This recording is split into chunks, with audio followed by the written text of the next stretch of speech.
پیارے ساتھیو، السلام علیکم ورحمۃ اللہ وبرکاتہ۔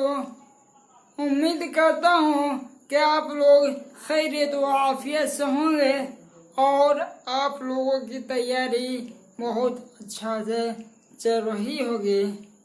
ساتھیو، آئیے آج کی اس کلاس میں ہم پڑھیں گے بہار بورڈ کلاس 12 اور چیپٹر نمبر 11، جس کا نام ہے مولانا ابوالکلام آزاد اور ان کے خطوط غبار خاطر۔ آئیے آج ان ٹاپک کے اوپر بحث کرتے ہیں، آج ان ٹاپک کے اوپر ہم بات کرتے ہیں۔ آئیے دیکھتے ہیں اور اب ہم اپنی کلاس کا آغاز کرتے ہیں۔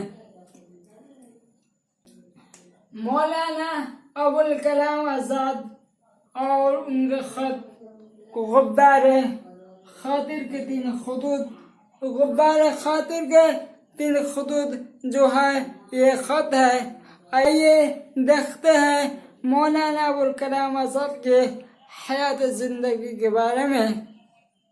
مولانا ابوالکلام آزاد کے اصل نام محمد محی الدین احمد تھا اور مولانا صاحب کی پیدائش مکہ مکرمہ میں سن 1888 عیسوی میں ہوا، یعنی مولانا ابوالکلام آزاد کی پیدائش مکہ مکرمہ میں 1888 عیسوی میں ہوا اور ان کا اصل نام محی الدین احمد تھا۔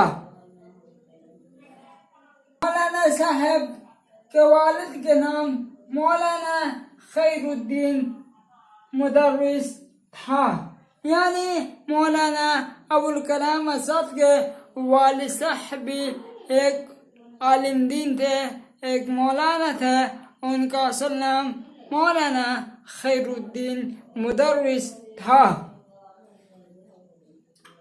مولانا صاحب کی تاریخی نام فیروز بخت تھا۔ مولانا آزاد بچپن میں ہی اپنے والد صاحب کے ساتھ ہندوستان آ گئے اور کلکتہ میں مستقل قیام پذیر ہو گئے، یعنی مولانا ابوالکلام آزاد کی پیدائش مکہ مکرمہ میں 1888 عیسوی میں ہوا، لیکن بہت ہی کم سن عمر میں وہ مکہ سے ہندوستان چلے آئے اور کلکتہ میں ہی انہوں نے پرماننٹ رہائش گاہ بنا لیا۔ ان کی ابتدائی تعلیم یعنی مولانا ابوالکلام آزاد کی ابتدائی تعلیم والد کی نگرانی میں ہوئی۔ بعد میں مولوی محمد یعقوب نذیر حسن امیٹھی اور سعادت حسین وغیرہ سے انہوں نے تعلیم حاصل کی، یعنی مولانا صاحب کی ابتدائی تعلیم اپنے والد مولانا خیر الدین صاحب کی سرپرستی میں شروع ہوئی، لیکن آگے چل کر مولانا محمد یعقوب نذیر حسن امیٹھی اور سعادت حسین جیسے علماء کرام سے تعلیم حاصل کی۔